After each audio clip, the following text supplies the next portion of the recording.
Mayroon pa rin akong warranty nito.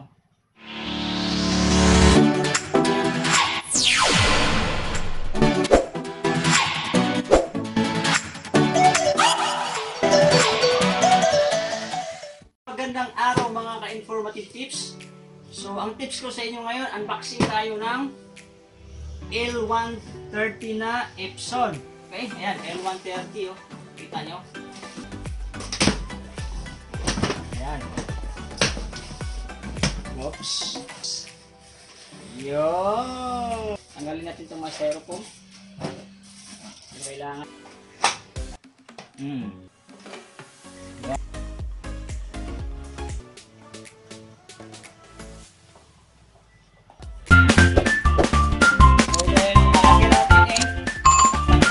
Pasok mo.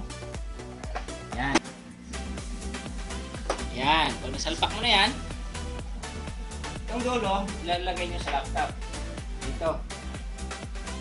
Ngayon, kung yung laptop nyo is kung yung laptop nyo ay may CD-ROM, ito yung manual, no? Ayan. May CD.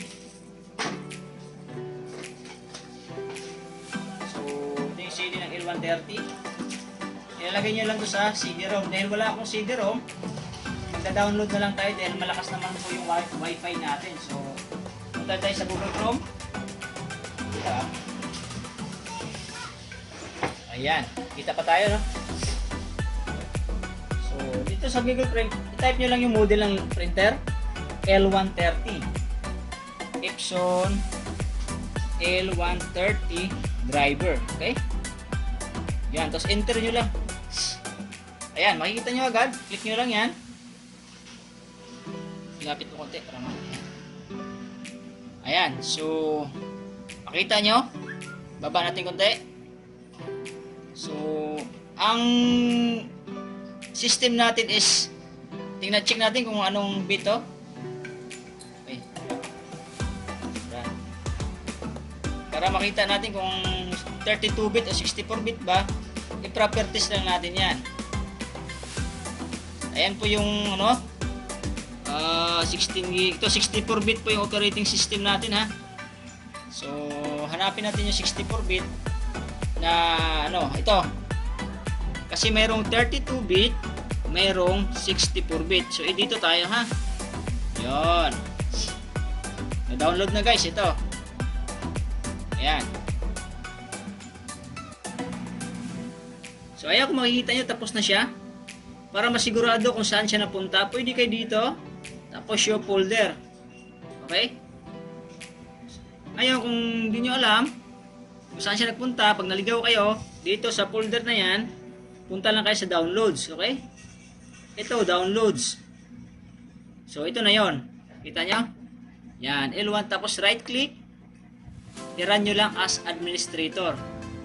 Ayun. So, tapos click yes.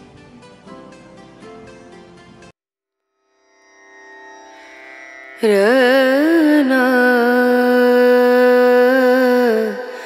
Rana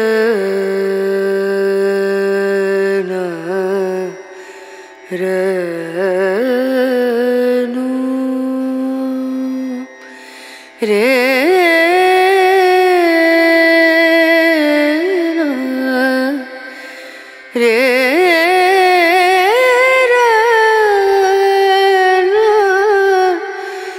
Rana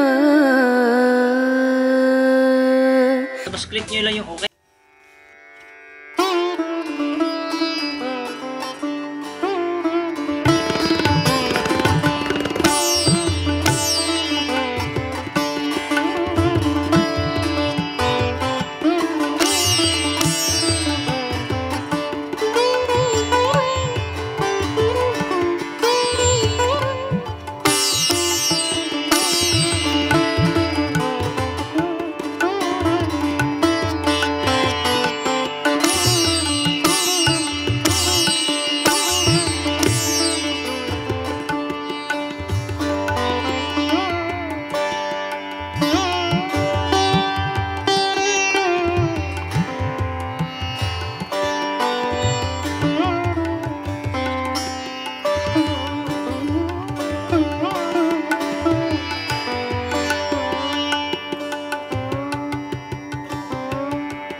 check. Tapos baba. Yan, print natin. Doon, lalabas. Accept natin to. Tapos accept. Ayan.